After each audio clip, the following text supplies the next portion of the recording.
A paz de Deus, meus preciosos e queridos irmãos, sempre no glorioso nome de nosso Senhor Jesus Cristo.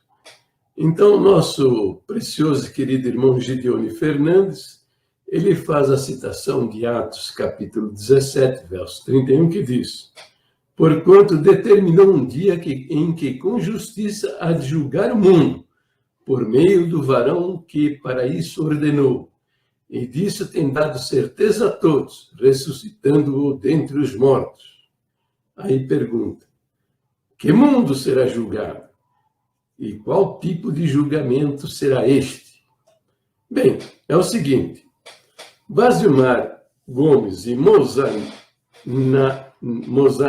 Lemos e Juan Maia se expressaram fazendo afirmações de que os crentes serão julgados num tribunal onde será decidido a sua salvação ou a sua perdição. Isso é o resultado das pregações de um ministério que apostatou das suas doutrinas originais e que não crê na divindade de nosso Senhor Jesus Cristo. Na leitura do Evangelho de João, no capítulo 3, versículo 18, o Senhor Jesus, no 15, fala que ele é o Salvador da humanidade. Vamos lá ver o Evangelho de João, capítulo 3, a partir do verso 15, o que diz o Senhor Jesus, inspirado pelo Espírito Santo, que assim como Moisés levantou a serpente no deserto, e todo homem que olhava para aquela serpente, era curado da mordida da serpente lá no deserto.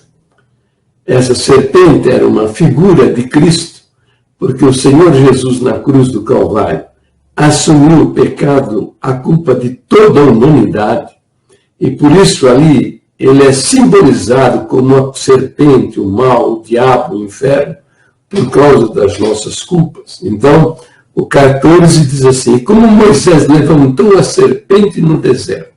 A serpente é o símbolo do demônio, do mal, da perdição. Assim importa que o Filho do Homem seja levantado. Como a serpente foi levantada, o Filho do Homem levando sobre si as nossas culpas. É a figura do mal, de Satanás, da serpente, por causa das nossas culpas. Porque ele foi ferido pelas nossas iniquidades, como fala o profeta Isaías. Depois o verso 15 diz: para que todo aquele que nele crê não pereça, mas tenha a vida eterna. Depois diz: porque Deus amou o mundo de tal maneira que deu seu Filho unigênito, para que todo aquele que nele crê não pereça, mas tenha a vida eterna.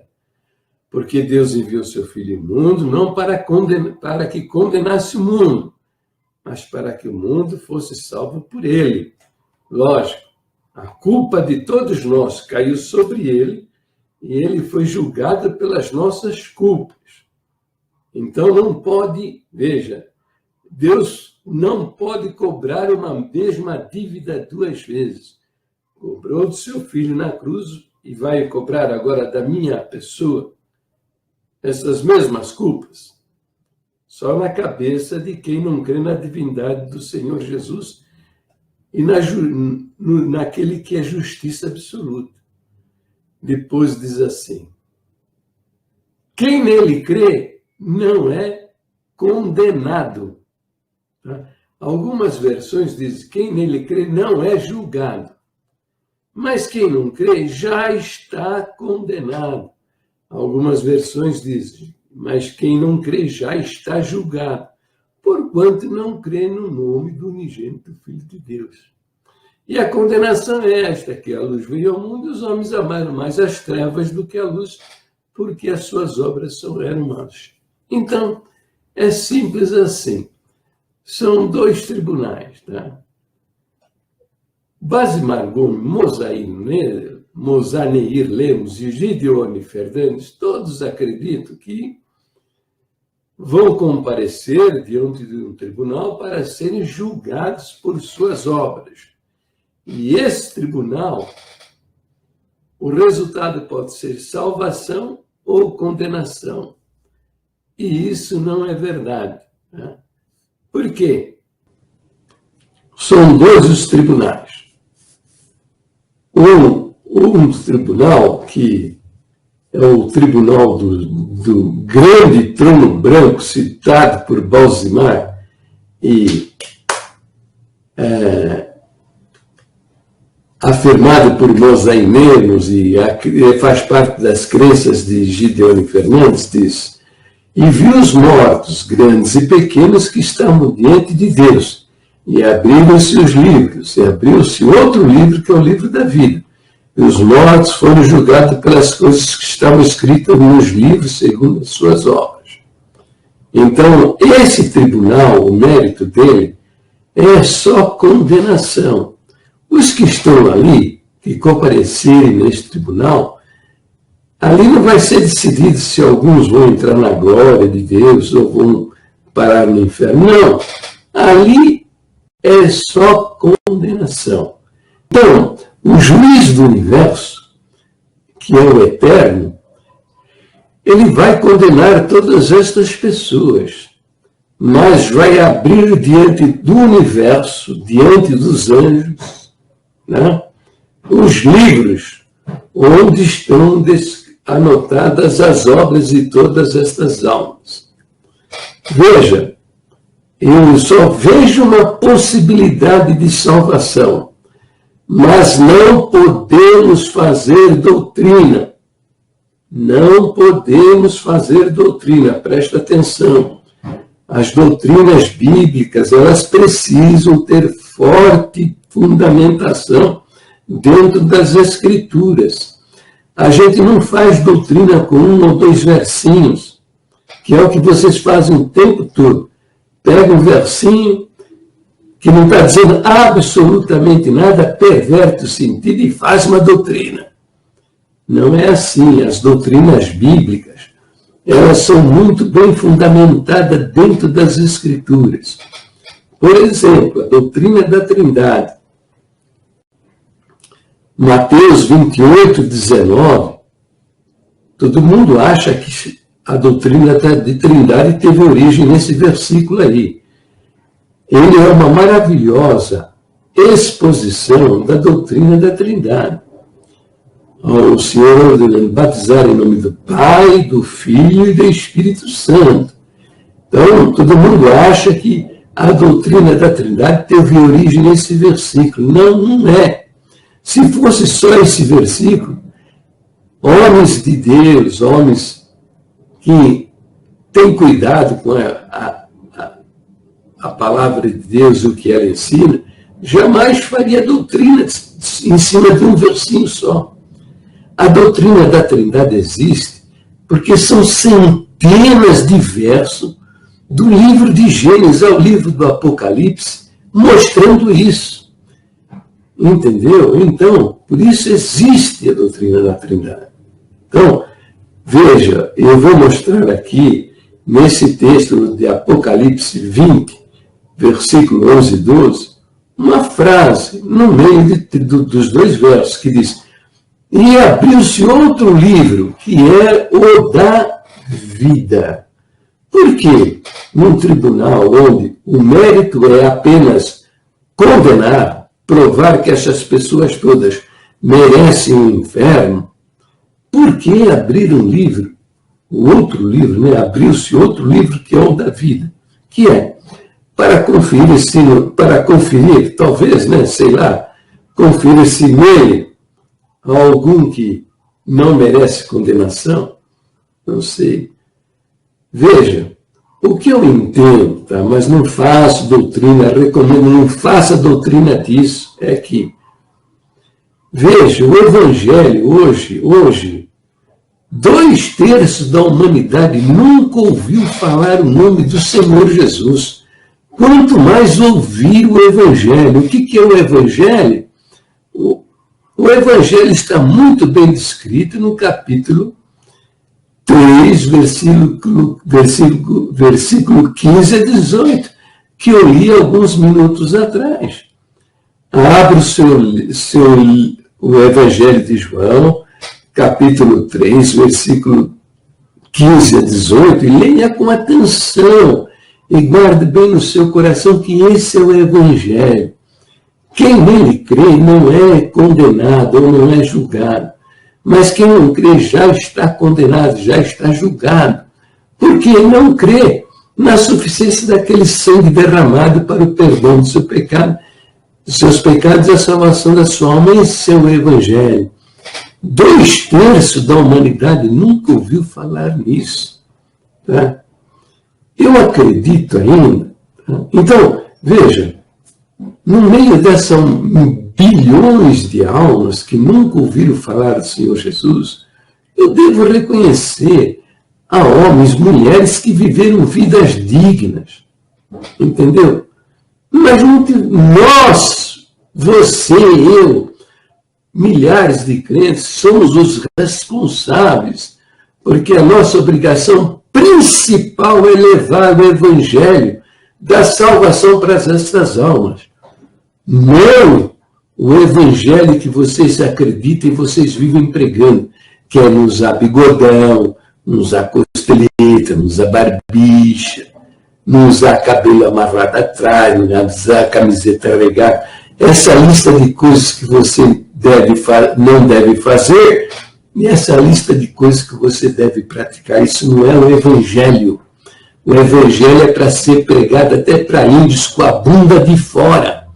Porque se você cuidar deles ensinando a verdade para eles, o Evangelho da salvação, eles vão entrar na glória de Deus com a bunda de fora mesmo. Entendeu? Porque o Evangelho é transcultural. É além das culturas.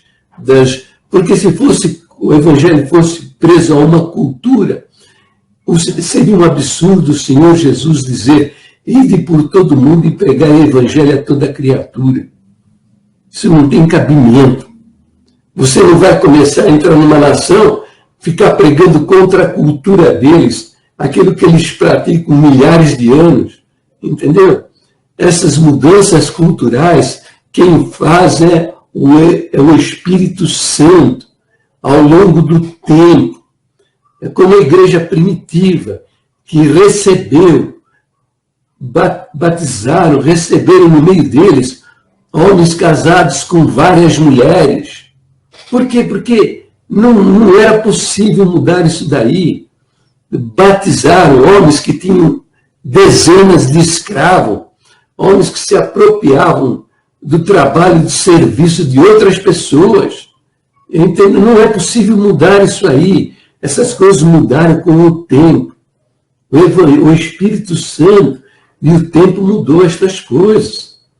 Hoje não, o cristianismo compreende perfeitamente que o casamento é monogâmico e que nós não devemos escravizar ninguém. Entendeu? Presta atenção, vocês nem sabem o que é o Evangelho. Então, eu vejo nessa frase, e abriu-se outro livro, que é o da vida, porque há estas pessoas, sem dúvida, há pessoas que viveram e estão vivendo hoje vidas maravilhosas, cujo testemunho é muito maior do que o seu e o meu. Muito embora você e eu acreditemos no Evangelho, em Jesus Cristo, temos a Bíblia em nossas mãos. Entende? Eu vejo também uma possibilidade, porque virá um milênio aí. 1000 anos, o governo do Senhor Jesus, onde o diabo será amarrado, ele estará preso. Entendeu? E essas pessoas, então, vão viver vidas maravilhosas. Entende? Eles vão fazer parte da segunda ressurreição. Mas, nesse tribunal, o grande trono branco, não vai acontecer como diz Mosanier Lemos, o julgamento é a segunda ressurreição, será pelas obras. Bom, aí ele está dizendo, é verdade, por isso, bem-aventurados que participarem da primeira ressurreição. pois a palavra o julga diariamente. Não, a palavra não julga diariamente o crente verdadeiro. Né? O verdadeiro crente, ele está livre de qualquer condenação, porque o castigo que nos traz a paz caiu sobre ele, Jesus Cristo, e por suas pisaduras nós fomos sarados. Então Deus encerrou todos os homens debaixo do pecado para se usar de misericórdia para com todos. E a misericórdia é esta, que ele castigou no seu Filho, Jesus, todas as nossas culpas, todos os nossos pecados. Este é um ato jurídico e que justifica todos os homens e se beneficiam disso aqueles que creem na palavra do Senhor Jesus e na suficiência do seu sacrifício. Como ele mesmo fala. Ele fala por 20 vezes no Evangelho de João que quem crê nele tem a vida eterna. Não é vai ter a vida eterna, quem sabe tem a vida eterna, vamos ver se tem a vida eterna. Vamos pesar aí o bazimar na balança para ver se o bazimar está no peso certo para entrar na minha glória. Em absoluto, não existe nada disso. Não somente ele fala isso por 20 vezes, como ele ainda dá, existem 8 exemplos no Novo Testamento.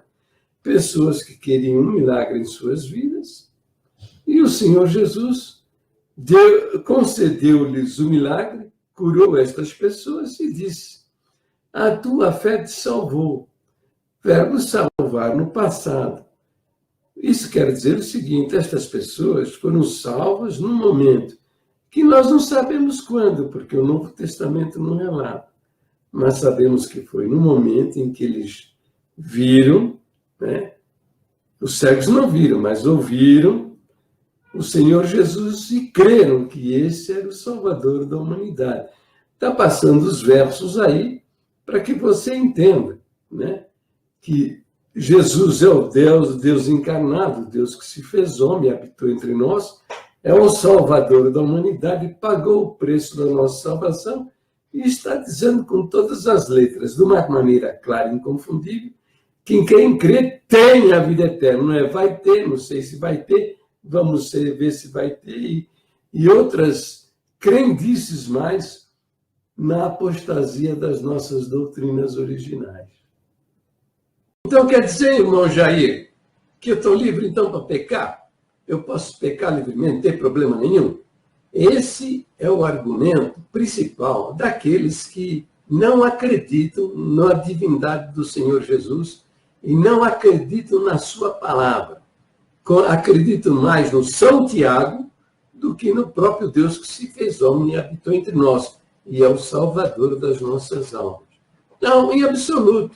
Ninguém tem essa liberdade, porque está salvo por toda a eternidade de viver por aí de qualquer jeito.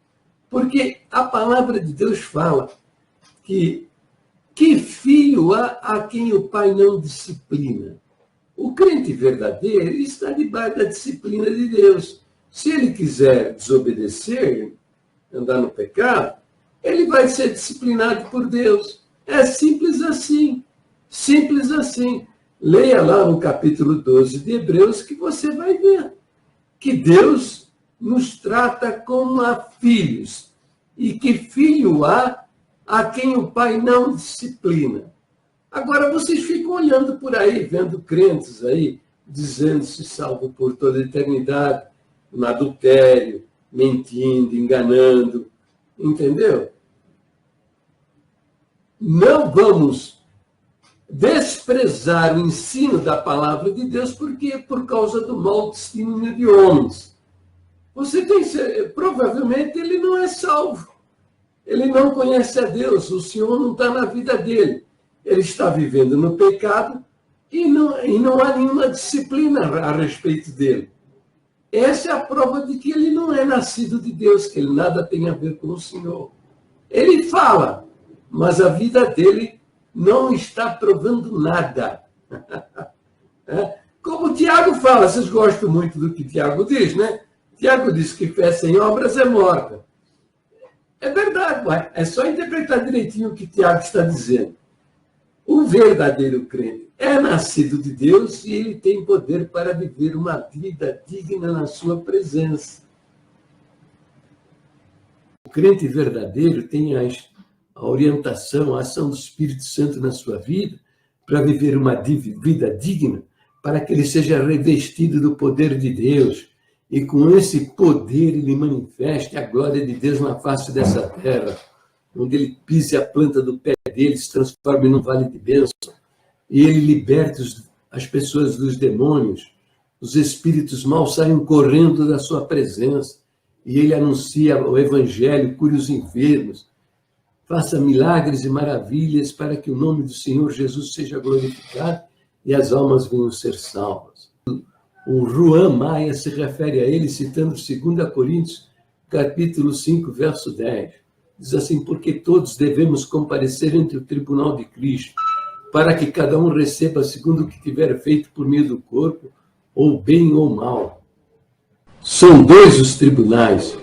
Então, o tribunal que é o grande trono branco, descrito em Apocalipse, capítulo 20, versículo 11 e 12, cujo mérito é condenação.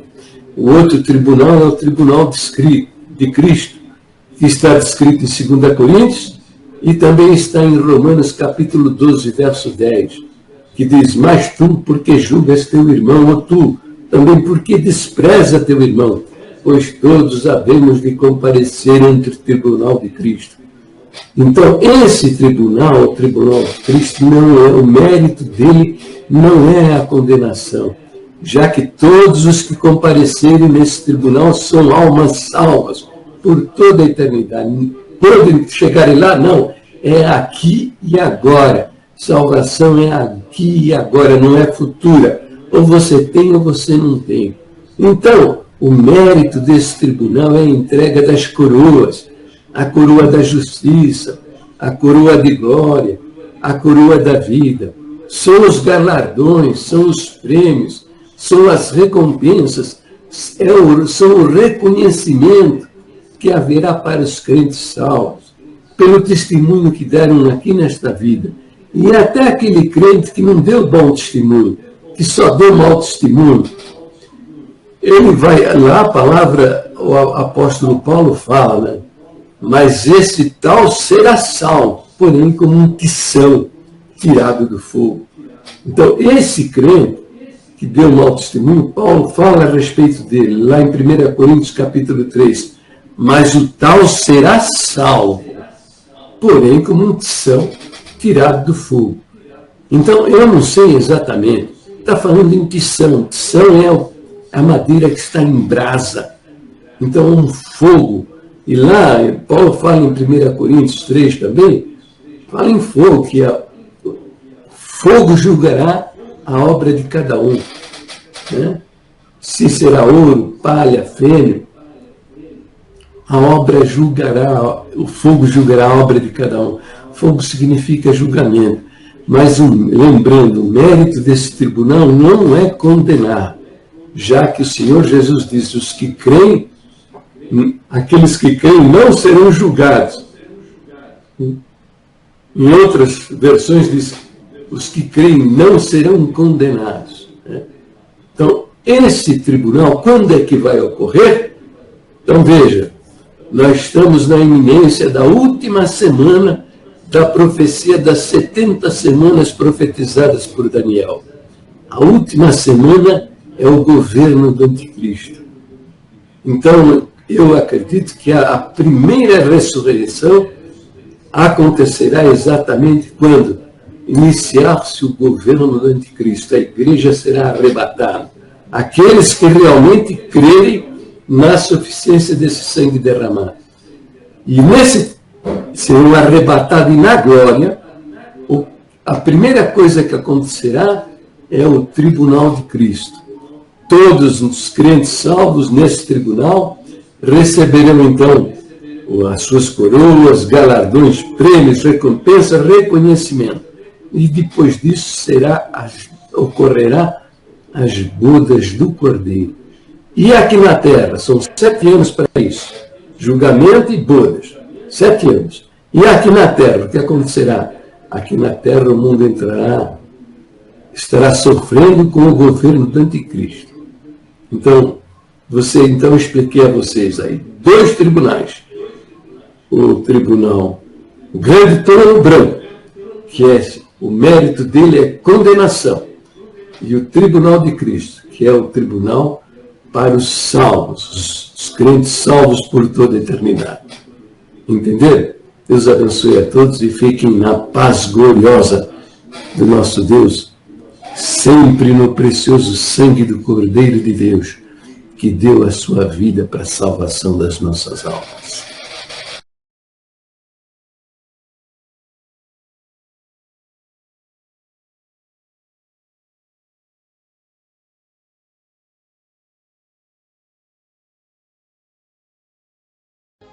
Então, meu precioso e meus queridos irmãos, nos próximos minutos você vai ver uma relação de 70 pontos heréticos da congregação. Porque a nossa querida congregação do Brasil, ela apostatou das suas doutrinas originais. Então, veja, examine esses pontos heréticos de doutrina, confira os versos bíblicos que eu estou apresentando, e se você tiver alguma contestação, coloca no comentário deste vídeo.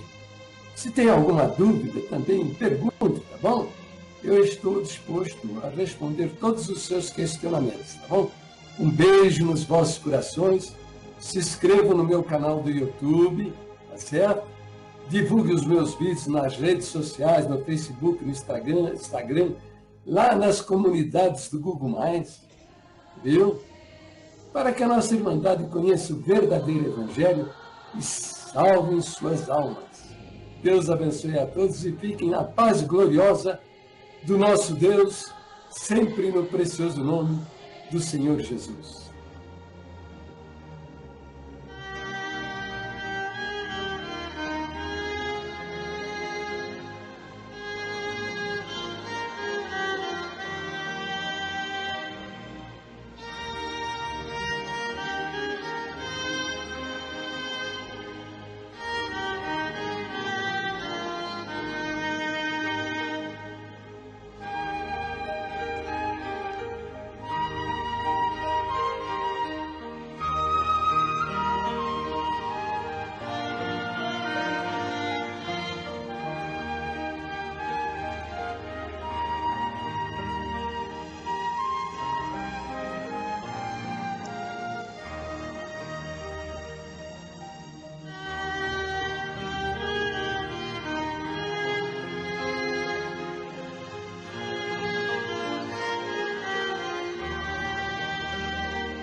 Meu querido irmão, minha querida irmã, você está vendo que eu estou falando a verdade, mostrando quais são as nossas verdadeiras doutrinas e o que a Bíblia diz a respeito delas.